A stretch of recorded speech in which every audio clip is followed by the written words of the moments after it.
Assalamualaikum warahmatullahi wabarakatuh. Perkenalkan, nama saya Yasinta Fitra Oktaviani, absen 34 dari kelas 11 EKL 3. Jadi, di sini saya akan menjelaskan tentang bentuk negara, bentuk pemerintahan, dan sistem pemerintahan.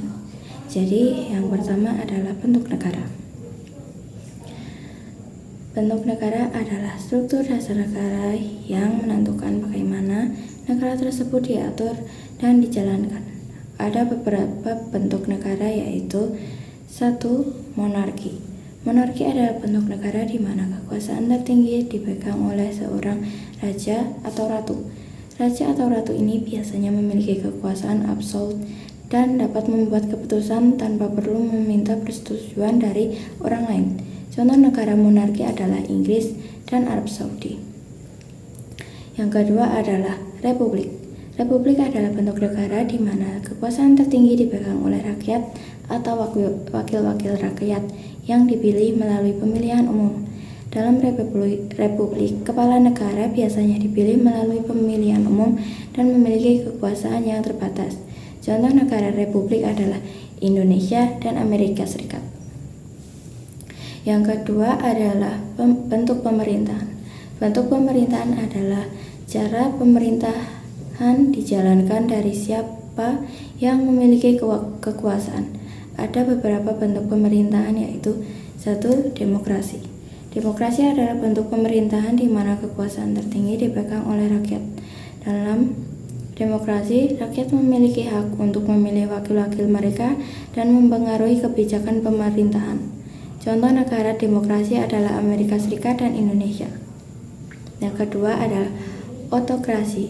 Otokrasi adalah bentuk pemerintahan di mana kekuasaan tertinggi dipegang oleh satu orang atau sekelompok kecil orang. Dalam otokrasi, keputusan pemerintahan besarnya dibuat tanpa perlu meminta persetujuan dari rakyat. Contoh negara otokrasi adalah Korea Utara. Yang ketiga ada oligarki. Oligarki adalah bentuk pemerintahan di mana kekuasaan tertinggi dipegang oleh sekelompok kecil yang memiliki kekuasaan dan pengaruh besar. Dalam oligarki, keputusan pemerintahan biasanya dibuat oleh sekelompok kecil orang yang memiliki kepentingan tertentu. Contoh negara oligarki adalah negara di Afrika dan Asia. Yang terakhir adalah sistem pemerintahan.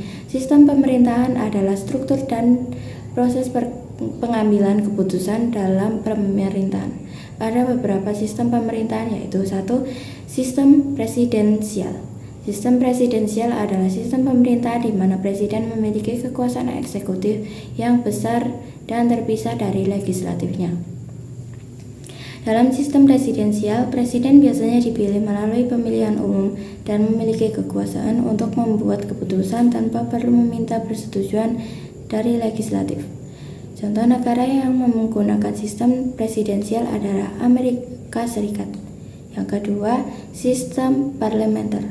Sistem parlementer adalah sistem pemerintahan di mana kekuasaan eksekutif dipegang oleh Perdana Menteri yang dipilih oleh parlemen. Dalam sistem parlementer, Perdana Menteri biasanya dipilih oleh parlemen dan memiliki kekuasaan untuk membuat keputusan dengan persetujuan dari parlemen. Contoh negara yang menggunakan sistem parlementer adalah Inggris. Yang ketiga, sistem semi-presidensial. Sistem semi-presidensial adalah sistem pemerintahan di mana presiden memiliki kekuasaan eksekutif besar tetapi juga memiliki peran legislatif. Dalam sistem semi-presidensial, presiden biasanya dipilih melalui pemilihan umum dan memiliki kekuasaan untuk membuat keputusan, tetapi juga memiliki tanggung jawab untuk bekerjasama dengan legislatif. Contoh negara yang menggunakan sistem semi-presidensial adalah Prancis. Dengan demikian, bentuk negara, bentuk pemerintahan, dan sistem pemerintahan saling terkait dan mempengaruhi struktur dan fungsi pemerintahan suatu negara. Sekian penjelasan dari saya, kurang lebihnya mohon maaf. Wassalamualaikum warahmatullahi wabarakatuh.